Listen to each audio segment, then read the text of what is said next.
Bhaskar's area YouTube ఛానల్కు స్వాగతం. ఈరోజు ఉన్నటువంటి విద్యా ఉద్యోగ సంబంధిత సమాచారంలోకి వెళ్తే ఆగస్టు 16 నుంచి స్కూళ్ళు ప్రారంభం. ఆ రోజు నుంచే నూతన విద్యా విధానంపై ప్రకటన. విద్యాశాఖ అంగన్వాడీల్లో నాడు నేడుపై ఉన్నత స్థాయి సమీక్షలు సీఎం జగన్. టీచర్లను సమర్థవంతంగా ఉపయోగించుకోవడమే ప్రధాన లక్ష్యం. ఏ స్కూల్ను మూసేయం, ఎవరిని తొలగించం. నూతన విద్యా విధానం వల్ల కలిగే ప్రయోజనాలు తల్లిదండ్రులకు తెలియాలి. అంగన్వాడీలకు ప్రమోషన్ ఛానల్. పనుల్లో పారదర్శకత ఉండాలి. అవినీతిని ఏ స్థాయిలోనూ సహించం. 16,000 కోట్లతో చేపట్టిన నాడు నేడు నూతన విద్యా విధానంతో సాధించబోయే లక్ష్యాలను స్పష్టంగా చెప్పాలి. సమూల మార్పుల ద్వారా విద్యా వ్యవస్థ పునరుజ్జీవనానికి ఏం చేయబోతున్నామో తెలియజేయాలి. తల్లిదండ్రులకు అవగాహన కలిగించాలి. నూతన విద్యా విధానంలో ఏ రకంగా ఉద్యోగ తృప్తి ఉంటుందో టీచర్లకు వివరించాలి. సీఎం జగన్. 16న జరిగే మరిన్ని కార్యక్రమాలు. తొలి విడత నాడు నేడు కింద రూపురేఖలు మారిన స్కూళ్లు ప్రజలకు అంకితం. రెండో విడత నాడు నేడు పనులకు శ్రీకారం. విద్యార్థులకు విద్యా కానుక కిట్ల పంపిణీ. ఇక నూతన విద్యా విధానంలో 6 రకాలైనటువంటి స్కూల్స్ ఉండబోతున్నాయి. ఒకటి PP1 PP2లను satellite foundation స్కూల్స్గా, PP1 PP2 1-2 తరగతులను ఫౌండేషన్ స్కూల్స్గా, PP1 PP2 1, 2, 3, 4, 5 తరగతులు ఉన్నటువంటి స్కూల్స్ను ఫౌండేషన్ ప్లస్ స్కూల్స్గా, ఇక PP1 PP2 1, 2, 3, 4, 5, 6, 7 తరగతుల వరకు ఉన్నటువంటి స్కూళ్లను ప్రీ హై స్కూల్స్గా పేర్కొనబోతున్నారు. ఇక 3 నుంచి 10వ తరగతి వరకు ఉన్నటువంటి స్కూల్స్ హై స్కూల్స్గా, 3 నుంచి 12వ తరగతి వరకు ఉన్నటువంటి స్కూల్స్ను హై స్కూల్ ప్లస్ స్కూల్స్గా మరి ప్రభుత్వం పేర్కొనబోతోంది. ఇక ఆగస్టు 16 నుంచి స్కూల్స్, వచ్చే నెల 16 నుంచి పాఠశాలలు పునః ప్రారంభించాల్సిందిగా ముఖ్యమంత్రి వైఎస్ జగన్మోహన్ రెడ్డి విద్యాశాఖను ఆదేశించారు. అదే రోజు తొలి విడతలో నాడు నేడు కింద రూపురేఖలు మారిన స్కూళ్లను ప్రజలకు అంకితం చేస్తూ రెండో విడత స్కూళ్లలో నాడు నేడు కింద పనులకు శ్రీకారం చుడతామని స్పష్టం చేశారు. అదే రోజు విద్యా కానుకను ప్రారంభించి నూతన విద్యా విధానంను ప్రకటిస్తామని చెప్పారు. విద్యాశాఖ అంగన్వాడీ కేంద్రాల్లో నాడు నేడు పనులు, నూతన విద్యా విధానం, విద్యా కానుక అంశాలపై శుక్రవారం ఆయన తన క్యాంప్ కార్యాలయంలో ఉన్నత స్థాయి సమీక్ష నిర్వహించారు. నూతన విద్యా విధానంపై గత సమావేశంలో ఆలోచనలు, వాటిని ఖరారు చేయడంపై చేసిన కసరత్తును అధికారులు సీఎంకు వివరించారు. నూతన విద్యా విధానాన్ని అనుసరించి స్కూళ్ల వర్గీకరణ ఖరారు చేయనున్నట్లు వెల్లడించారు. ఏమైనా మెరుగులు దిద్దాల్సి ఉంటే త్వరితగతిన ఆ ప్రక్రియ పూర్తి చేసి వచ్చే నెల 16న నూతన విద్యా విధానం విధి విధానాలను వెల్లడించాలని సీఎం ఆదేశించారు.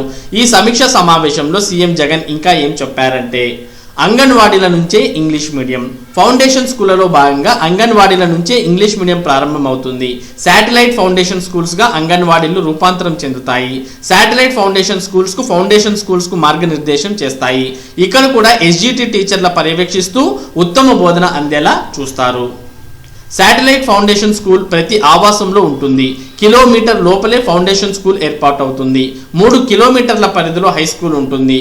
3 కిలోమీటర్ల పరిధి దాటి ఒక్క స్కూలు ఉండదు. వీటన్నిటిని పక్కాగా ఏర్పాటు చేస్తూ నూతన విద్యా విధానాన్ని అమలు చేయబోతున్నాం.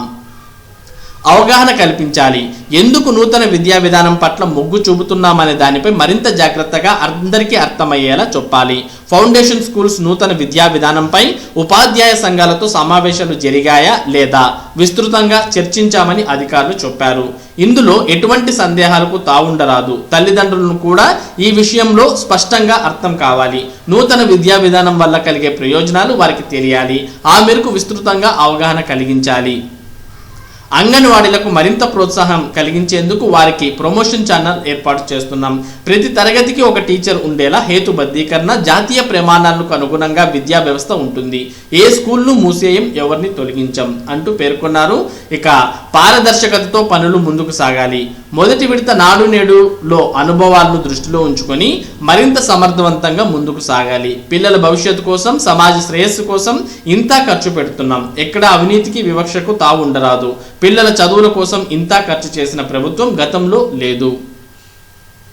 పారదర్శకతతో పనులు ముందుకు సాగాలి. అవినీతి ఏ స్థాయిలో ఉన్నా సహించేది లేదు. ఈ విషయంపై స్థాయి హెడ్ మాస్టర్ నుంచి కింది స్థాయి వారి వరకు వర్తిస్తుంది. ఈ విషయాన్ని చాలా సీరియస్గా చెబుతున్నా అంటూ ముఖ్యమంత్రి పేర్కొన్నారు. పాఠ్య పుస్తకాలు, డిక్షనరీ, జగనన్న విద్యా కానుక తదితరులు అన్నీ కూడా ఆగస్టు 16 నాటికి సిద్ధంగా ఉండాలి. మార్కుల ఆధారంగా గ్రేడ్లు. తొలి దశలో నాడు నేడు కింద చేపట్టిన స్కూల్స్ లో పనులు దాదాపు పూర్తయ్యాయని అధికారులు సీఎం జగన్ కు వివరించారు. అమ్మఒడి, నాడు నేడు, విద్యా కానుక, జగనన్న గోరుముద్ద, ఇంగ్లీష్ మీడియం వంటి సంస్కరణలు విద్యా వ్యవస్థలో మంచి ఫలితాలు అందించబోతున్నాయని అన్నారు. వరుసగా 2 ఏళ్లు పరీక్షలు నిర్వహించకుండా 10th విద్యార్థులను పాస్ చేశామని, కొన్ని రిక్రూట్మెంట్ లో మార్కులను పరిగణనలోకి తీసుకుంటున్నందున 2020 10th విద్యార్థులకు అంతర్గత పరీక్షల ఆధారంగా మార్కులు ఇస్తామని తెలిపారు. అలాగే 2021 10th విద్యార్థులకు మార్కులు ఇవ్వనున్నామని వివరించారు. స్లిప్ టెస్టుల్లో మార్కుల ఆధారంగా 70% మార్కులు, ఫార్మేటివ్ అసెస్మెంట్ ఆధారంగా మిగిలిన 30% మార్కులు ఇస్తామని అన్నారు. మొత్తం మార్కుల ఆధారంగా గ్రేడ్లు ఇస్తామని వెల్లడించారు. విద్యాశాఖ మంత్రి ఆదిమూలపు సురేష్, మహిళా శిశు సంక్షేమ శాఖ మంత్రి తానేటి వనిత, విద్యాశాఖ ఉన్నతాధికారులు ఇందులో పాల్గొన్నారు. నైపుణ్య బోధన నూతన విద్యా విధానం లక్ష్యం. ఉపాధ్యాయులను అత్యంత సమర్థవంతంగా ఉపయోగించుకోవడమే నూతన విద్యా విధానం ప్రధాన లక్ష్యం. పిల్లలకు ప్రతి సబ్జెక్టుపై నైపుణ్యం, ఆ సబ్జెక్టులో చక్కటి పరిజ్ఞానం ఉన్న టీచర్లతో బోధన ఉంటుంది. ప్రస్తుతం 5వ తరగతి వరకు ప్రతి టీచర్ 18 రకాల సబ్జెక్టులు బోధిస్తున్నారు. ఇంటర్ తర్వాత డిప్లొమా ఇన్ ఎడ్యుకేషన్ చేసి సెకండరీ గ్రేడ్ టీచర్లుగా పనిచేస్తున్నారు. కొన్ని చోట్ల సుమారు 200 మంది విద్యార్థులకు ఒకే ఉపాధ్యాయుడు బోధించాల్సి వస్తుంది. మరికొన్ని చోట్ల 4గురికి ఒకే టీచర్ బోధిస్తున్న పరిస్థితి ఉంది. నూతన విద్యా విధానం ద్వారా ఈ రకమైన పరిస్థితుల్లో మార్పు తెస్తున్నాం. 5వ తరగతి వరకు 18 సబ్జెక్టులను బీఈడీ, పీజీ చేసిన ఉపాధ్యాయులతో సబ్జెక్టుల వారీగా పిల్లలకు బోధన అందించబోతున్నాం.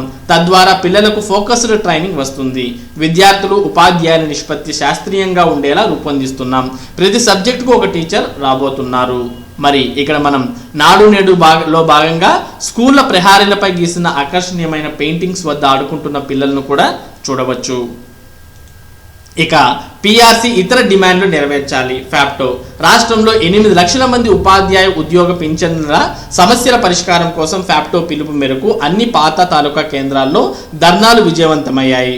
ఉపాధ్యాయ ఎమ్మెల్సీలు, జేఏసీలు, వివిధ ఉపాధ్యాయ సంఘాలు, ఉద్యోగులు, ఉపాధ్యాయులు, పింఛన్దారులు ధర్నాలో పాల్గొన్నారని ఆంధ్రప్రదేశ్ ఉపాధ్యాయ సంఘాల సమైక్య ఫ్యాప్టో చైర్మన్ జోసెఫ్ సుధీర్ బాబు తెలిపారు.